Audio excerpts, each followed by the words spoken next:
Okay, hello you beautiful people. Welcome back. It is now time to talk about VeChain, and this drawing right in here is from the previous video. So you might think, well, okay, everything is clearly going according to what we said, hence why we are looking bullish, right?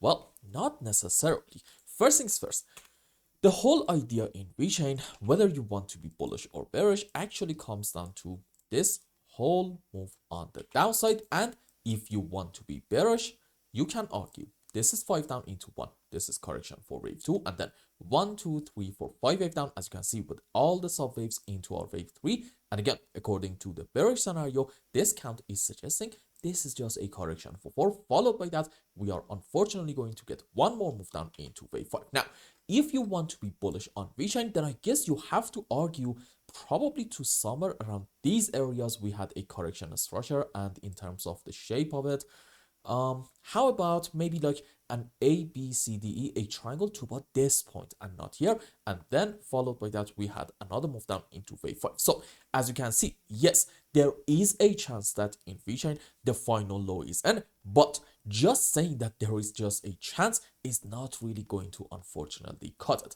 We need to see in here a couple of signs and structures. Number one, if you want to be bullish on any chart from any market, and for example, you want to argue right around this area, we're going to have some sort of a low, maybe not even our final one, then okay, you have to be able to find off of the lowest low a 5 wave on the upside.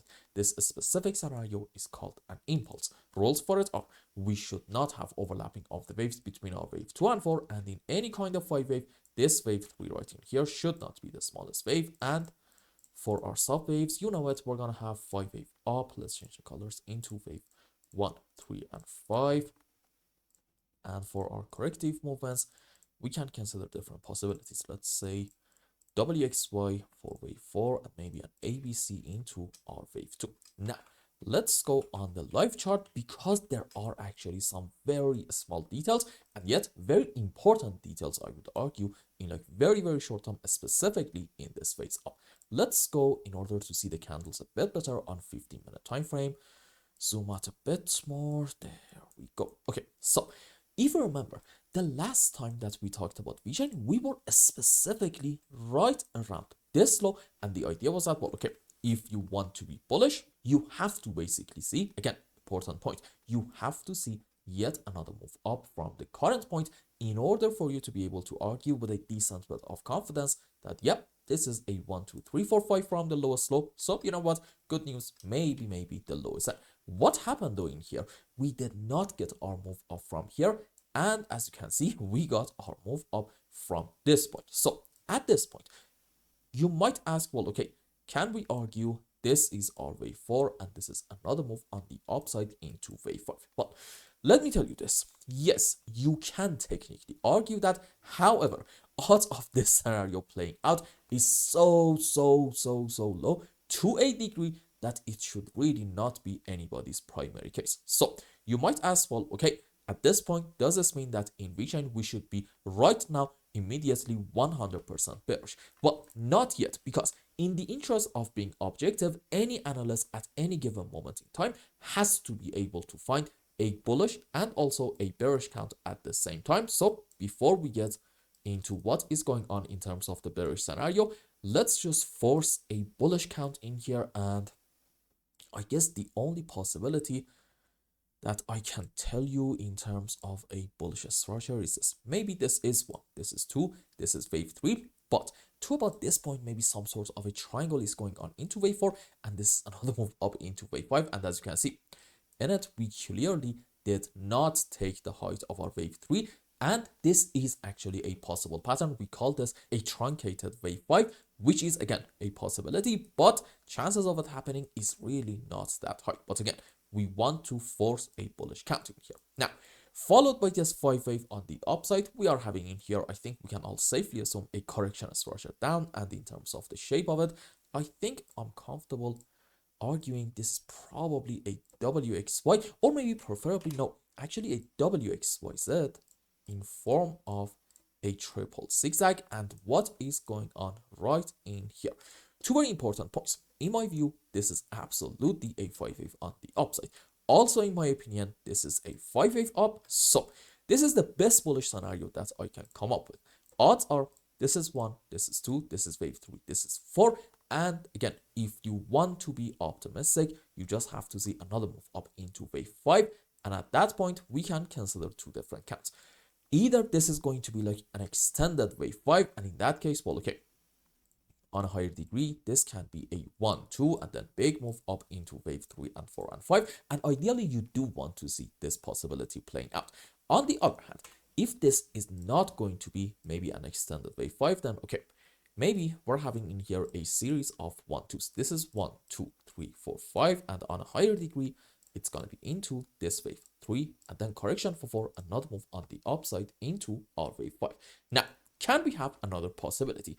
The answer is yes, but odds of it happening is really not that high. But you know what? Again, since we are forcing some bullish structures to this chart, let's just talk about that one as well. And the count that I'm thinking actually suggests we are having in the recent move on the upside something called an ABC, most likely in form of a running flat. I'm going to tell you in a bit why.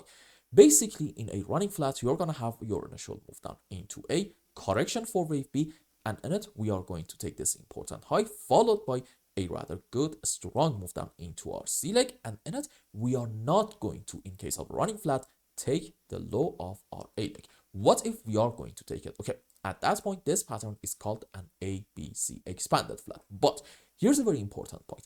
In case that you're going to have an ABC expanded flat, there is like a very, very high chance that your B leg on the upside is not really going to get that extended. And for example, maybe by like the smallest margin, you're just going to take this initial high. And then, yep, okay, fair enough. You are allowed to go down and take the low of your wave A, since this whole structure is suggesting bears do actually have a bit of power. On the other hand, if bulls are actually powerful enough to push this B leg higher and higher, okay, that means also on the downside, bulls are powerful enough to not let the C leg get away from them, and in it, we take, for example, the low of our A leg. This is really the key point that I want to talk about. Now, for our subwaves, you probably know it if you are a regular viewer of the channel. We're going to have ABC into A, ABC into B, followed by a 1, 2, 3, 4, 5 wave down into C. Now let's go on the live chart and see what is happening. Okay, so according to this bullish scenario, this is a 5 wave still, but in here we are having, I don't know how, but somehow let's consider maybe some sort of like a 1, 2, 3, 4, 5 in form of maybe a leading diagonal, a wedge structure into an A leg, followed by a correction for wave B, and then another 5 down into wave C, and this is A, B, C on the upside, and maybe this is going to be from the highs. Excuse me, what just happened? There we go. A 1, 2, 3, 4, 5 wave impulsive structure. Now, here's a very important point. Pay attention, please, to just how extended this thing actually got. And in it, we went like much higher than this initial high, about, let's say, 0.84 of a cent. So what is it that I'm trying to tell you? I'm gonna say, if this count is playing out, okay, there's probably like an 80-90% plus chance that this is just going to be an A, B, C in form of a running flat. So you might ask at this point, well, okay, why am I caring about this, and why did I talk about this specific running flat pattern so many times? Because basically, if you want to agree with me on the conditions of having an ABC running flat, this essentially means that all the three bullish scenarios that we talked about in VECHAIN, and by the way, I actually forgot to tell you this, excuse me, this count is suggesting this is 1, this is 2, and then we're going to have a big move up into wave 3, 4, 5. Anyway, back to my main point. If you want to agree with me on the conditions of an ABC running flat, okay, all the three bullish counts that we talked about so far in VECHAIN basically are suggesting one thing. Our invalidation point is actually going to be taking this important low right in here, about 0.74 of a cent, basically something like 7% lower from the current point. Now, why do we care about this? Because if we go down in VECHAIN and take this low, at that point, odds of us being able to argue this is a 5 wave in this move on the upside is gonna be so incredibly low, to a degree that honestly it really shouldn't be anybody's primary case. And that brings me to the bearish setup because it's actually quite simple, you see. According to the bearish scenario, you really do not have to jump through some serious hoops. This can be simply an A, B, C in form of a zigzag structure, followed by that, yep, okay, fair enough, absolutely. This can be a W, X, Y, Z in form of a triple zigzag, followed by that another A, B, C on the upside. So essentially you are having just a simple, beautiful looking WXY in form of a double zigzag on a higher degree, and this thing unfortunately suggests that yep, our move down is going to continue, and in it we are once more going to either take the lowest low about, let's say, 0.66 of a cent, or maybe we're just going to get extremely close to it, and this thing right in here is going to be a truncated final wave on the downside. Bottom line is this: according to the bearish scenario, number one, finding some counts is actually very simple, and number two, the confirmation for this bearish possibility once more, again, guess what, comes down to this important low about 0.74 of a cent. So the conclusion is clearly this: if we go down in VeChain and take this slope, at that point maybe count on some more continuation of our move down. And I hope I explained everything well and you understood what is going on in VeChain's chart. And until the next update, I hope you have a wonderful time. Goodbye.